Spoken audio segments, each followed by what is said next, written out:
Tales from the Terran Republic. The Fall of the White Star, Part 5. Logan, what the hell? Sheila asked in confusion as she looked at the AK leveled at her. You're worth a lot of money, girl. Dolores giggled as she pointed her submachine gun at Sheila's head. Drop the weapons, Greg yelled as he started to raise his AK. Everybody calm down, Sheila said quietly. They got the drop on us. She turned to Logan. Look, sweetie, I don't know what is going through your head right now, but we don't have to do this. Yes, we do, Logan replied. As Dolores said, you are worth a lot of credits, enough to take you out. Do you honestly think you can do that? Sheila asked. Look around. Do you think you can get out of this room alive? If we start shooting, maybe not, Logan replied. But we aren't going to start shooting, are we? What the fuck are you talking about? Sheila replied. You are worth a lot, but here's the thing. The Federation wants you alive. Oh, they will happily take you dead. But the bonus for bringing you in breathing is more than what your entire team is worth dead. What's in your head is priceless. What you know, who you know, where you get your nukes. The Federation wants all of that, and they are willing to pay. Logan paused for a moment and smiled. If we start shooting, especially with what we have loaded in these babies, we might lose, but win or lose a lot of your people will die, and I know you won't let that happen, especially over one of your mistakes. My mistake? Yeah, Logan laughed. You trusted me. Are you really going to let your people die because of an error in your judgment? Especially when you have been warned about me. I know Greg over there hates my guts and hasn't trusted me from the start. Sheila just stood there shaking with anger and pain. God damn it, Logan. You're a Terran. You are one of us. I'm not one of nobody. All that Terra and Republic bullshit I was spouting was just that. Bullshit. I just said what I needed to so I could get into your pants and into your jobs. Right now, the Federation is paying a lot more than the Republic ever did. Do you honestly think they will honor a deal with a Terran? Greg said, as he pointed his rifle at Logan. Ask Cyrus Red about deals with Fed Intel. I'm not an idiot like Red. They have a long history of dealing in good faith when it comes to bounties like Little Miss Sheila. I've worked with them off and on for years. This is just another business transaction for them, nothing more. Logan, fuck, Sheila stammered. Why? The money, baby girl, Logan chuckled. Credits, credits, credits. Look, here's the deal. You come along quietly and nobody else on your crew dies. Sheila just stood there seeming completely lost. Okay, deal. You get me and everybody else walks. Her crew shouted in outrage. You can't possibly expect us to just stand here and let... Greg started to shout. It's an order, Greg. My last one, Sheila said calmly. There is no need for anyone else to die today, and he is right. This is my mistake, my fuck-up. Usually, when a commanding officer screws up this badly, their people pay the price. But I have the chance to avoid that, and I'm taking it. You will all lower your weapons, and as long as they don't make any moves, you will let them walk. Sheila! That's an order, Sheila snapped. Please, just lower your weapons. It's over, she said in a gentler tone. Look, we all knew that the party would end one day. For me, that's today. As Logan said, there is no need for anyone else to pay for my mistake. One more thing, Logan said with a sneer. We are taking the numbered bank accounts. How exactly do we extract them from the banking computers? Oh, they are just data drives. You can just yank them out like any other brick, Jessie said without her usual cheerful tone. Do you think I'm a fucking idiot? Logan snarled. The contract on Sheila just says alive. It doesn't say in what condition or how many parts are still attached. If we lose those accounts, she will lose pieces. Okay, Jessie said quietly. We aren't completely sure. We know that there are some safeguards against that sort of thing. Because there are so many credits, they don't want a counterfeiting issue. Somebody copying an account and then still having it showing as an asset, for example. If it's done wrong, the whole thing goes away. We were planning on just shutting down the entire computer and relocating it to our ship where I could take my time. Okay, that's what we're going to do, Logan said as he walked over and pointed his gun at Sheila's head. You go with a couple of my men and shut down the computer properly. We will then move the whole thing to our ship. There is no way in hell that I will help you. Jessie stopped short as Logan pulled out a knife and pressed it against Sheila's cheek, drawing blood. Fine, fine! Why the fuck do you want that shit anyway? There is no way you can crack it, she snarled. I don't have to crack it, darling, Logan chuckled. Salvage fee. 20% taken from a pirated ship marooned in deep space. I'll get 20% of the value of the accounts minus the generous share given to the good counselor here for facilitating the whole transaction. I capture a dangerous threat to the Federation, save a counselor's life and salvage billions of credits all in one day's work. I'm not only set for life, it's all 100% legal. The few grey areas in this whole affair will go away with a little help from Fed intel. And more importantly, a certain now very safe and soon-to-be very rich counselor who won't get his billions unless the salvage is considered legit. He turned to Sheila. Like I said, I've been thinking about my future. He then turned to his crew.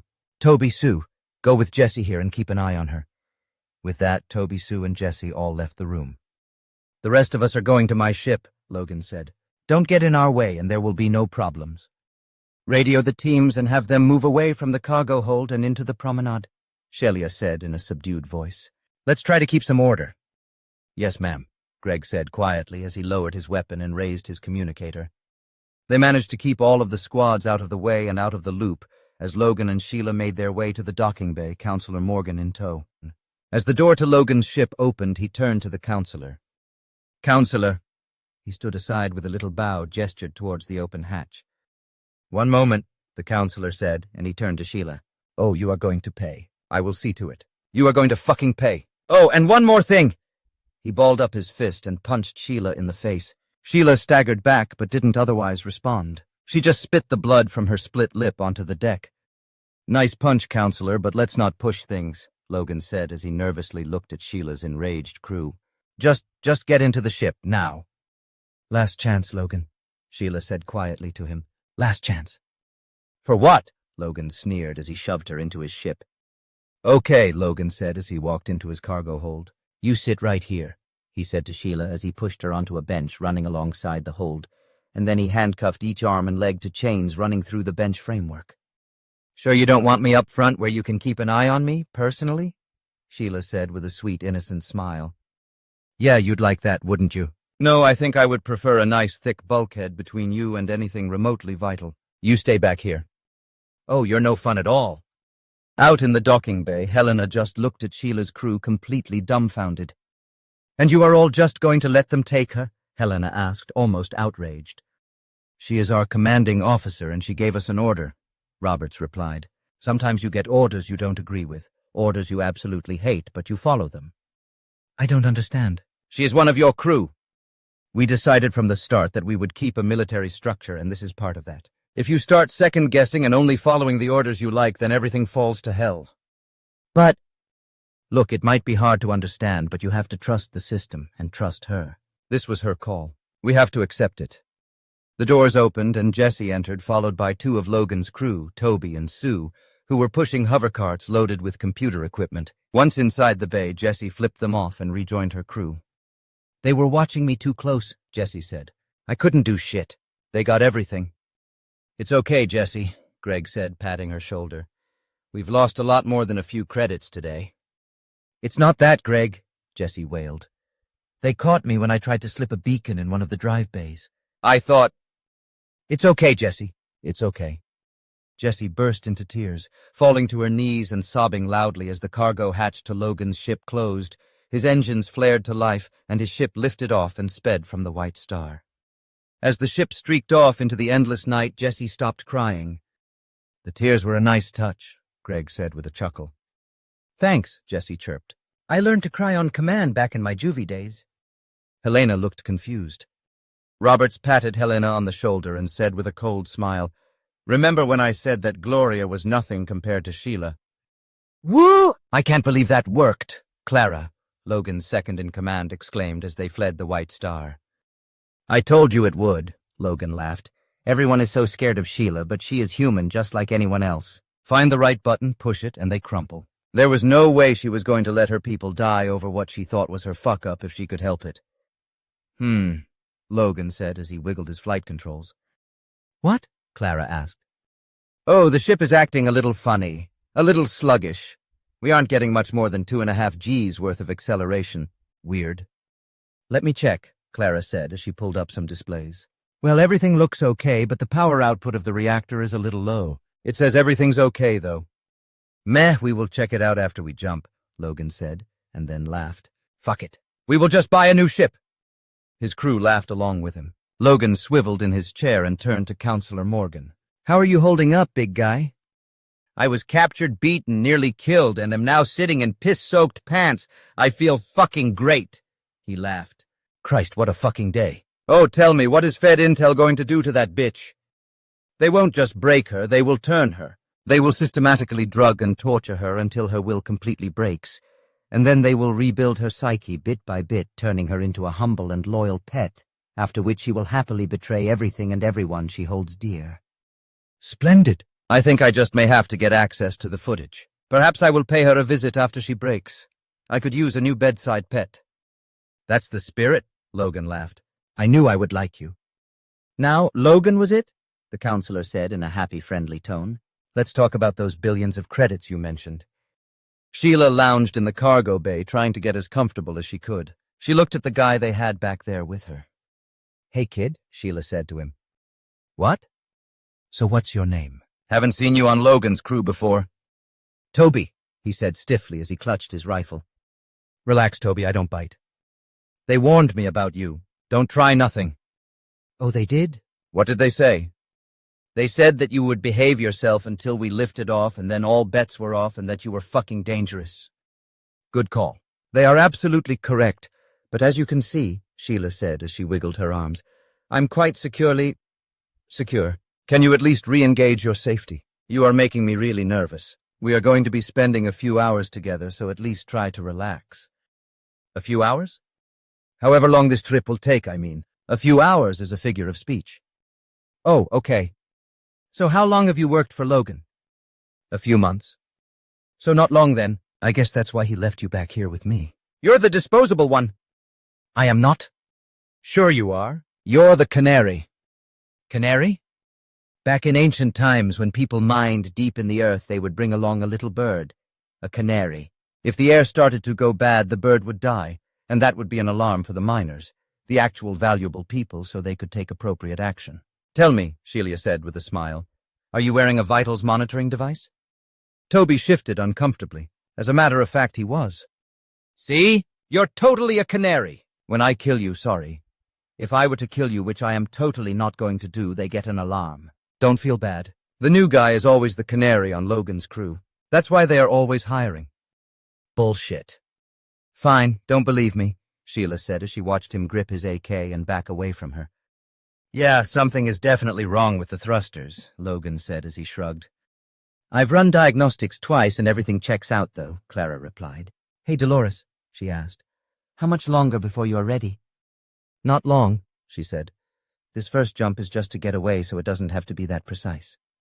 Yeah, Logan said. I'll feel a lot better after we put some distance between us and Sheila's crew. We can take our time after that. Why do you guys sound so scared of Sheila and her crew? The counselor asked. Because they are pure evil. Bill, one of Logan's gun hands, laughed. They are about the meanest, nastiest, slipperiest of all the crews out there. Seriously. They are bad news. And we have their queen tied up in the back, Logan laughed. Right now they are trying to figure out how to get us, make no mistake. We got the drop on them, and I knew right where to push, but I think all of us will breathe a lot easier once we have a light year or two between us and the White Star. Hey, what's up with the shield? Clara muttered as she started flipping through some screens. Weird. What's up? Logan asked with a smile. Nothing. Something. I don't know. Our shields are registering some weird shit. Maybe some ions, but I'm not seeing anything. Well, the old girl is a bit worn, Logan replied, wiping some sweat from his forehead. Yeah, might be something in space around here, Clara said, shifting uncomfortably.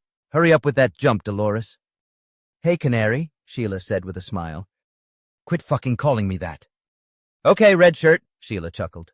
I got a question for you. Yeah? When you and all of the rest of your guys were out there looting, did you hear any screams or cries for help coming from a locked shop? Yeah, some porkies pissed you guys off, right? You could say that. They were using Terran children as sex slaves. We considered that annoying. Damn, so that's why. Yeah. Do you know what we did to them? No. One of my crew, a lovely woman named Gloria, the pretty blonde with the scary eyes. You might have seen her around? Toby flinched. He saw her and she was fucking terrifying. Yeah, her. When someone annoys us, we give them to her, and this time she crucified them. Sometimes she skins them alive or burns them or... Damn the stories I could tell. I'm getting off track here. She is our torturer. She's really good at it. Those kid touchers? It's going to take them days to die. Sheila paused and looked Toby in the eyes. Those were people who just annoyed us a little. What we did to them was more based on principle than anything else. When someone actually pisses us off, hoo boy, shit gets ugly. Yeah, so? Toby said, shifting uncomfortably, edging further away from Sheila. Sheila, with a little difficulty, oriented her head, body, and arm so she could read her watch. Yeah, it will be pretty soon. What will be? In just a little while, Logan is going to be very upset and he will tell you to kill me. What? Yeah, he is going to want you to kill me, who is worth God knows how much to him alive. Now, when that happens, you need to ask yourself a question. It's an important one. The question is, what move will be in your best interest? What? Now, if for some reason this ship were to encounter, I don't know, some sort of problem, then it could be within the bounds of possibility that my ship could catch up with you and my crew could, I don't know, force their way in through that airlock behind you. I mean, it is remotely possible, right? Now if that were to happen and I were alive and well, then it is quite possible that you could walk away completely free and unharmed by them, maybe even with a few credits in your pocket. On the other hand, if they were to walk in here and I happened to be dead by your hand, well, Sheila paused and smiled a smile of pure evil. Then what happened to you wouldn't be a matter of principle. It would be personal and they would be very, very, very angry. I wonder what they would do to you. What do you think they would do to you, Canary? Shit! Toby said as he rushed to the intercom and pressed the button. Nothing happened. Sheila just sat there and smiled. Yeah, that's not going to work, she said pleasantly. Toby grabbed his communicator. Logan, this is Toby. We have a problem! Logan! There was no response. Sheila just laughed pleasantly. Too bad they can't hear you peeping, Canary. Peep all you want, but nobody will hear you. Toby looked around in desperation. He ran over and grabbed a large turnbuckle wrench and ran towards the bulkhead. Look, just stop, Sheila said with a malevolent grin. If you start beating on the wall, they might hear and they might activate the intercom. If they do, someone who looks and sounds exactly like you will tell them that you aren't the one beating on the wall, and you are hearing the weird noise too. The only thing that you will achieve is that you will give me a headache, and because of that I will have my men chop off your arms when they get here. Toby just stopped and let the wrench fall to the deck. Smart move, Canary. Now behave yourself and I give you my personal guarantee that nobody on my crew will harm you. Heck, I'll even give you 50,000 credits, why not? Logan shifted uncomfortably in his chair. He was decidedly not feeling well. Clara, looking quite pale, jumped out of her chair and ran to the bathroom. How much longer? Logan demanded as he turned to Dolores. God damn it, quit distracting me, Dolores said irritably. You keep on pestering me and I can't think straight. Oh shit. Dolores jumped away from her desk and ran over to the bathroom, pounding on the door. Clara, hurry up! I gotta go. Just a fucking minute. Jesus, Clara yelled through the door. Dolores made a sprint towards the crew quarters, the location of the closest other bathroom. I'm not feeling all that well either, Counselor Morgan said as he clutched at his stomach. I guess all the stress of the day is catching up with me. Yeah, we just need to jump and everything will be fine, Logan said, looking a little flushed. God damn it, Dolores! Pinch it off! We need to get out of here. A few minutes later, Dolores shakily entered the bridge. Sorry about that. Maybe that last batch of snow shadow was off or something. Whatever, Logan said, his voice full of irritation. Just get back to it and hurry up. As soon as we get the fuck out of here, we can relax. Clara staggered out of the bathroom, looking quite flushed. Christ, what did I eat? She muttered as she returned to her chair. Dolores, how long before we can get the fuck? Would everybody just fucking back off? Shit! I can't think with all of you fuckers up my ass! Dolores shrieked. Jesus, Dolores, chill, Logan said as he got up and headed towards the bathroom. You want to jump? Fine. We can fucking jump! Dolores yelled at the top of her voice as she started punching numbers into the hyperdrive controls. Dolores! Relax. Just take a breath and... Oh, God, Clara said as she rubbed the side of her head. It's fine. Just... No, it isn't fine. It's how long, Dolores? How long, Dolores? How long? You want out of here? Fine! Here we go! Now wait a moment. Dolores, isn't it? The counselor said, wiping cold, clammy sweat from his brow. You mustn't rush. Hurry up, don't hurry up, fuck! Make up your fucking minds! Dolores yelled, her face turning red. You know what? You want to jump? We're fucking jumping! She started hammering keys at her control station. Clara tried to leap out of her seat to stop her, but stumbled and fell. Here we go! Dolores shrieked as she started the jump sequence. Starting jump sequence, the ship computer's voice announced. Charging capacitors. Bang! A loud explosion was heard and felt through the entire ship, and all the lights and panels went dead. The entire ship was in darkness for a second before systems reset, and the emergency battery backup was engaged. "What the fuck was that?" Logan yelled as he staggered out of the toilet, vomit speckling his shirt. "Fucking Dolores tried to jump, that's what?" Clara yelled. "Yeah, but that shouldn't have caused whatever happened." "What happened?" Logan shouted as he stumbled towards his chair. "What's going on?" Counselor Morgan yelled. "Everybody chill," Clara shouted, and then started going through diagnostics. "Oh God," she gasped. "What?" Logan asked frantically. "The fusion reactor blew." "Well, restart it." "No, Logan, it didn't go out. It blew," Clara said with fear in her voice. "It's destroyed. The failsafes didn't engage. It looks like it completely overloaded and burned out its core. It will take some time to figure out exactly what happened, and I hope that I'm wrong, but Logan, I think it's gone." "Sheila," Logan hissed. Everyone on the bridge looked at him with realization and fear in their eyes. Everyone but Counselor Morgan. "What do you mean, Sheila?" he asked. Ignoring him, Logan activated the cargo bay cameras and intercom. "Sheila!" he yelled over the mic. "Problem?" Sheila replied, smiling pleasantly at the camera. "What did you do?" "What do you mean?" Sheila asked innocently. "I've been right here, where you chained me up with this lovely young man standing over me with a gun in his hands. I couldn't have done anything." "Cut the shit." "Well, lover," Sheila said with an evil smile, "it's simple physics." "What?"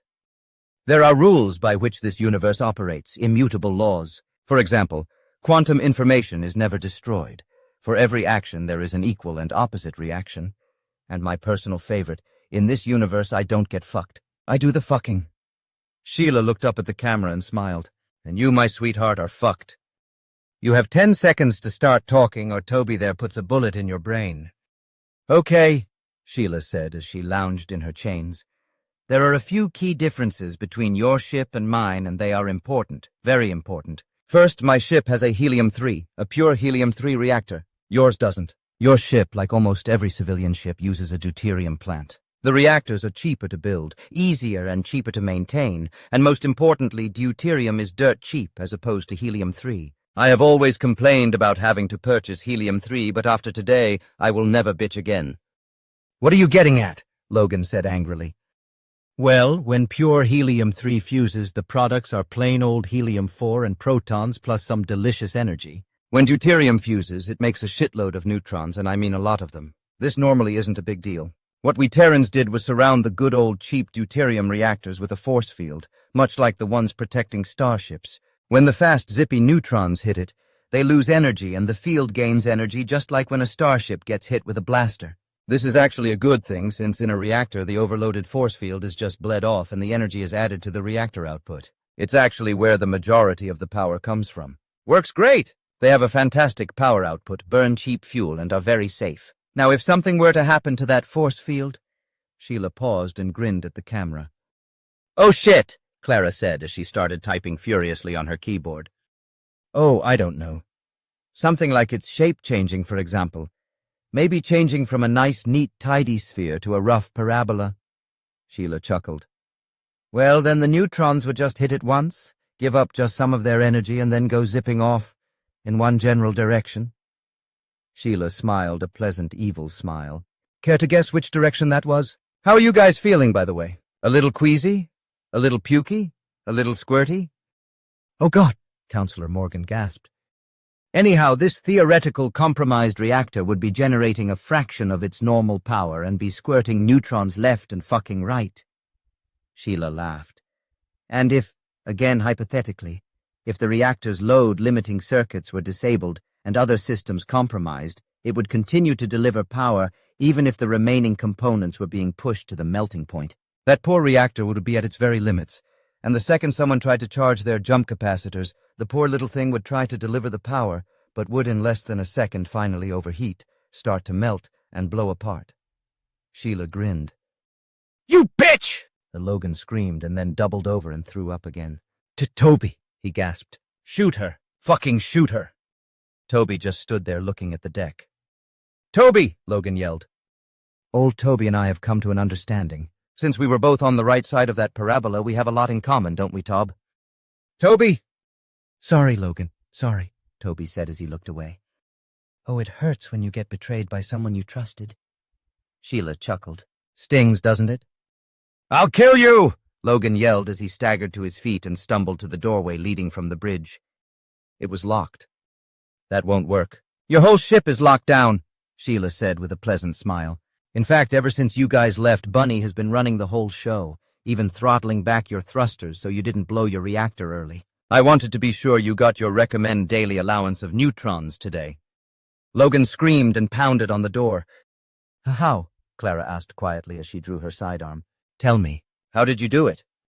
A magician never reveals their tricks, Sheila laughed. Okay, I guess it doesn't really matter in your case, does it? You guys fucked up from the get-go. You knew. You fucking knew that we had complete control of the White Star. Every door, every turret, every sensor. Do you know how many microphones there are on that ship? Thousands and thousands of them. What wasn't covered with a mic was covered by a camera, and we have an AI that for some as yet unknowable reason was given the ability to read lips. I love Jesse. I really do love that weirdo. If that wasn't enough, didn't you think it was a little odd that you guys got your own special tablet even though you weren't involved in the operation? A tablet with a very good microphone? You morons even discussed your plans in front of a tablet that I gave you. How fucking stupid can you possibly be? Sheila smiled wolfishly as horrified realization started to appear on Clara's face as she picked up the tablet that was right next to her. I'm going to miss that tablet, Sheila said wistfully. It's a doppelganger. Those are so very expensive and, more importantly, so very, very hard to replace. Every time one of you touched it, we got your fingerprints and DNA. Every time you looked at it, we got your retinal patterns. Your ship has very good locks and a wonderful security system. One of the best biometrically based setups money can buy. I told him, you know, Sheila said with a smile. I told Logan repeatedly that I never, ever, ever have my ship abandoned during an op. There is always someone, a real live person. Not a security system. Not automatic turrets, not even Bunny. A real person on my ship, always, always, always. If you guys had just done that, we couldn't have pulled this off, but no. As soon as I said you guys could go looting, all of you just went scampering off, all of you. When have I ever let people not directly involved in the op go looting first? That's your problem, Clara. You guys don't think. I suddenly shift the plan, my plan, push back executing Morgan and then let looting take place before all business is done? When have I ever done that, Clara? Clara just sat there, shaking her head. It all made perfect sense in retrospect. They were lured away from the ship and they fell for it. Anyway, once you were away from the ship, my chief, Jesse, and a very gifted Zoosh made their way onto your vessel and went to work. It took them hours, but they modified the reactor, hacked your computers, and installed transmitters and receivers so that we could control what we needed to when we needed to. That's why I let you guys keep on looting and playing even across the looting shifts. Again, something that I never do. Christ, Clara. I knew Logan was an idiot, but you? I'm actually a little disappointed. Oh God, Counselor Morgan moaned as he threw up. Yeah, Counselor, sorry about all this, Sheila said with a smile. I was just going to shoot you in the head, nice and tidy. I really didn't want to do you in by radiation poisoning. That's a bit fucked up, sorry. Oh, where was I? Sheila said as she continued. Logan was right. I didn't want there to be a shootout on the ship. Too big of a chance of my guys getting killed when all I had to do was get you all in one spot, away from everyone, and blast you with neutrons. I also didn't want you to get the Merc teams involved. The last thing I wanted was a huge mutiny and shootout. Just like Logan knows me, I know Logan. My weakness is my team. His weakness is greed. As long as you guys thought you had the upper hand, he wouldn't want to cut in anyone else, so letting you think you won was tactically the best move. One downside of my plan is that even on the right side of the shield, I have probably soaked up a REM, maybe two. But for a spacer, that's nothing, unlike you guys. Fuck. We don't even know how much you guys have taken, but from the looks of things, you got enough. Logan laughed. Okay, baby girl, you got me fair and square. Maybe we can work something out? I got a lot of credits stashed back, lots of them. I'll hand over the counselor and the bank computer. Clara just looked at him like he was an idiot. You don't get it, you moron, the counselor shouted at him. Yeah, Logan, you don't, Sheila said, shaking her head sadly. You are already done. You could be lying on a hospital bed on Terra, and it wouldn't matter at this point.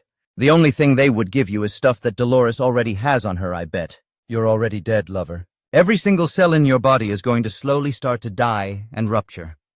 What? Logan asked in horror. There was a metallic clang on the side of the ship. Oh, looks like my ride's here, Sheila said with a smile. The side airlock to the cargo bay started to cycle. Clara, Stop them, Logan yelled. Idiot, they own us, Clara said as all the screens went blank, and then were replaced by a stylized picture of a rabbit. She then shrugged, put the barrel of her sidearm into her mouth and pulled the trigger, blowing her brains across the bridge. Clara! No! Logan cried as he stumbled over to her body. The airlock fully opened and Sheila's crew, fully armed, walked in. Toby let them take his weapon. Jessie ambled over to Sheila and looked at her restraints. Psh! Anderson's. She pulled out a small electronic device and pressed the only button on the front. Seconds later, all of the cuffs unlocked and fell off. Thanks, Jessie, Sheila said as she stood up and stretched. Oh, my arms are stiff. Jessie then walked over to the computer and started yanking out the drives. Wait, Toby exclaimed. Doesn't that... What? Jessie asked with a grin. I told you all you had to do was yank them out. But... The best lie is the truth told in a way that it won't be believed, Jessie chirped. Didn't want you assholes putting these up front. She started tossing the drives into a shoulder bag. Okay, looks like we are done here, Sheila said, and they all started to depart. Toby started to follow. Wait, Canary, Sheila said. Where do you think you are going? But you said... I said that you would walk free and my guys wouldn't hurt you. I didn't say shit about letting you on my ship. You really have to improve your negotiating skills, dude. Two huge Dracs walked through the airlock. Fortunately for you, I do always keep my promises, though, Sheila grinned. Toby, meet Cash. He has his heart set on getting a human skull. You promised, Toby cried. I promised you that you would walk free and my guys wouldn't touch you. I also promised Cash here that if something came up and there was a chance at him getting a human skull, I would get him involved. Something came up and you, my little canary, have a skull. Lucky for you, in order for your skull to have any worth, it has to be a real fight, so... Roberts walked up with a long chef's knife from one of the kitchens and placed it down on the deck. Now I completely don't have to do this, but if you defeat Cash, who is going to be attacking you completely unarmed from the looks of things, well, as unarmed as a Drax can be anyhow, I promise I will let you on my ship, treat any injuries, and give you that 50,000 I mentioned.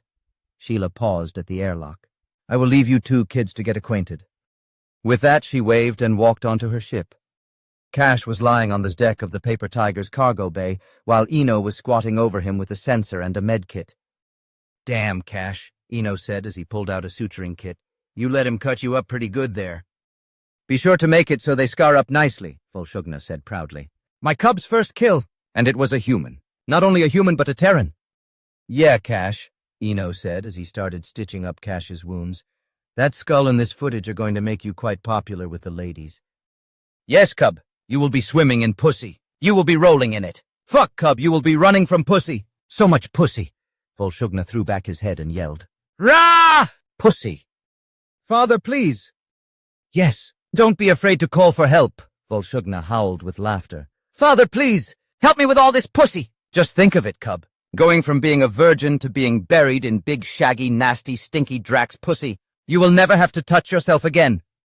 On second thought, Mr. Eno, Cash said, still clutching Toby's severed head. Just let me bleed to death. I have seen Drax die in many different fashions. Sheila laughed as she leaned against the wall of the cargo bay, sipping coffee. This may be the first time I see one actually die from embarrassment. Yeah, this is pretty brutal, Greg laughed. Oh, I checked the feed from Logan's ship, and at their current rate of speed we should be able to get good footage for the next couple of days if we use the White Star's receivers, more than long enough for everyone on the bridge to die, including the counselor, even if they don't kill themselves. Good, Sheila said as she took another sip. So we will get footage of the counselor's death after all. Yep, Greg replied. Gonna be a grim editing job, but we can still salvage it. I was going to ask Helena to do the editing since she is a pro, but I think this one is now a job for Jessie and Bunny. Yeah, I agree, Sheila said with a nod. Oh, I have to say it. You were right. Boss? About Logan, I mean. Yeah, I wasn't going to say it, but yeah. Greg, if you ever catch me thinking with my snatch again, you have my permission to haul off and kick me right in the pussy as hard as you can. Just punt me across the fucking room. Noted, ma'am. Not a problem, Greg chuckled. Come on, Cub, Volshugna shouted excitedly. Show me that skull again. Look at that beauty. That's going to look nice on your belt. On my belt? Are you crazy, Father? Cash yelled. I don't want it broken. This is going in a trophy case. You don't have a trophy case. Well, I fucking need one now, don't I? Volshugna paused a moment and then danced a happy dance. You're right. You do. We will get one made for you when we get back. And smart move, cub, Volshugna yelled with pride. That way you can say, oh, this scar? I just got it when I was fighting a blade-wielding Terran warrior using only my teeth and claws. No big deal. Hey, want to see his skull? I have it in the trophy case that I keep in my bedchamber. Now you are thinking, cub. Rag! Sheila snorted and shook her head. Parents.